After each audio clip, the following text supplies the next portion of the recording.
هذا لترامب المخبول اللي راسه مربع الأصفراني، ما بيعتبر من التاريخ وما بيعتبرش وين صار فرعون وهامان، وين صار شارون ورابين، وين صار كل الطغاة اللي في العالم.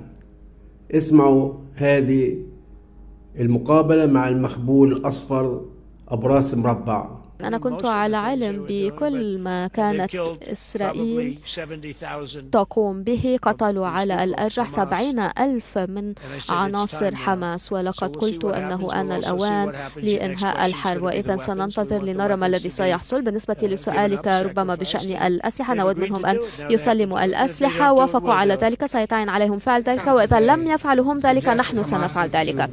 هناك أشخاص أشاروا إلى أنه على حماس أن تسرع في عمليات نزع السلاح، ورئيس القيادة المركزية قال ذلك.